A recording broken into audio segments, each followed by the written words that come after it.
Hi everyone, my name is Fakhar and you are watching News Time with Fakhar. Today, we have the privilege of delving into the remarkable academic journey of Samar Kamal Fazli. He is a distinguished expert in English literature. Let's find out about his journey and the challenges he has faced throughout his career. Good day, sir. Thanks for coming on our show. Very good day to you, and thank you also. Yes, sir. Sir, what developed your interest in English literature and how did you embark your career in academia? Well, there are many factors. Pardon me if I boast a little about myself. Actually, any person who has got a thinking mind and a searching soul, he normally gets to literature some way or the other. Same was the case with me as well.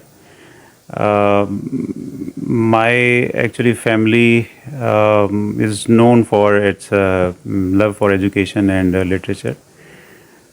Two of my uncles, they were published as poets in periodicals of Pakistan, in different periodicals. They were poets in Urdu actually. From there, I started having interest in literature, and Urdu was the first target. I read a lot of people and lot many things, including novels and short stories and of course poetry.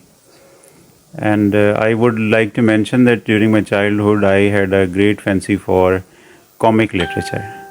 So that went on, and ultimately, when I turned to class 6, after that, I started reading things in English language. And from there, my love with English literature starts. Yes, sir. Sir, in your opinion, what is the role of literature in today's rapidly changing world?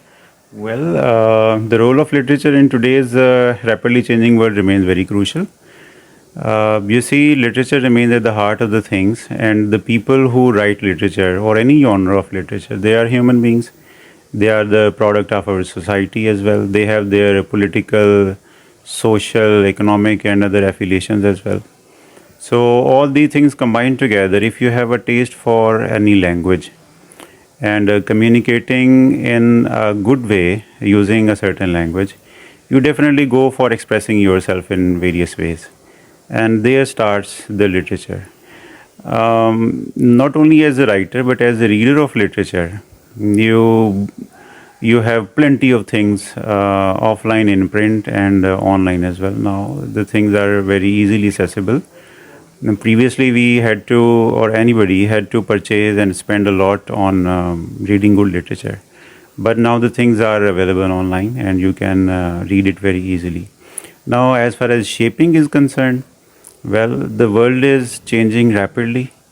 Technology and technological advancement, that is at the core of this. But you see, technology has only given us some certain new or novel ways to communicate with other people. It has given us many platforms. Love for language, love for literature, and love for expressing and reading your favorite writers, that is still there. It's human nature, and it will, I guess, last for a longer time. Sir, how do you encourage students to develop critical thinking skills through the analysis of literary works? Right. There are many ways to do this.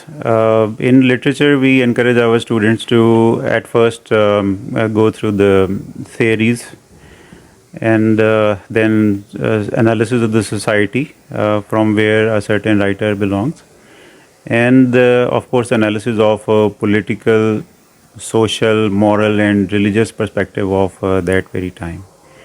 That is one type of interpretation.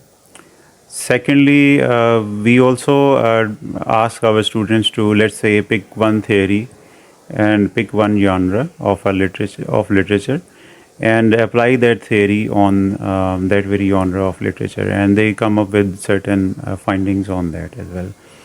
Research is one of the areas where we basically, research is the major avenue from where students track their way on to other discoveries. Then there is comparative analysis also. Comparative analysis can be made, in terms of genres, in terms of the same author writing different genres of literature, and literature which has been produced in different parts of the world and in different languages. So a good comparison can be made through these avenues as well. Then there are certain figures of speech that are used by our authors. For example, metaphor is one of those. Let's say, just to name a few, similes are there. The use of metaphors and similes in a certain piece of work. That also is another avenue where we push our students to work on. Sir, lastly, what advice do you actually have for the students aspiring to become have a career in academia? That's an interesting question, I must say. Normally, people have a view that the people who or the students who study literature, they are far off the society and they're not the part of the society, and perhaps they're not going to have anything valuable in their life. No, that's really wrong thing to say.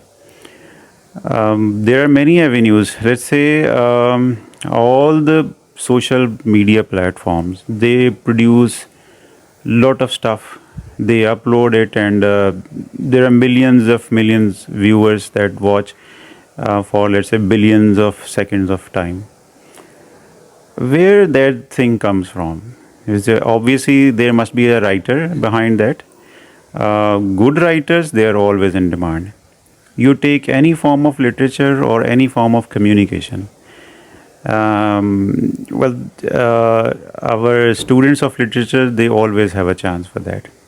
Secondly, entertainment industry. It always, you take any film, you take any drama, or you take any musical performance even that uses songs or, beyond instrumentals, that uses poetry inside it. All the saga starts with the writer. There is a writer who writes the dialogues for film. There is a writer who writes a copyright. What do you say it? Copywriting. Who does copywriting for marketing stuff and in the ads that is shown. So these two, and the third avenue could be you can make your mark as individual independent writer as well. Then there are budding ghost writers as well. Many people are there who have got money and they want to have their own, they want to produce a certain persona as political figure or as business person, or for that matter any social change agent. They normally need the writers as well, and young writers can be the ghost writers. They can ghost writing for those people as well. The many avenues, as many spheres of life, as many options for the students of literature to work and earn for themselves. Thanks for coming on the show, sir. And that wraps up our conversation with Samar Kamal Fazli. Stay tuned for more thought-provoking content, and we look forward to see you guys again on News Time with Fakhr. Stay tuned and stay informed.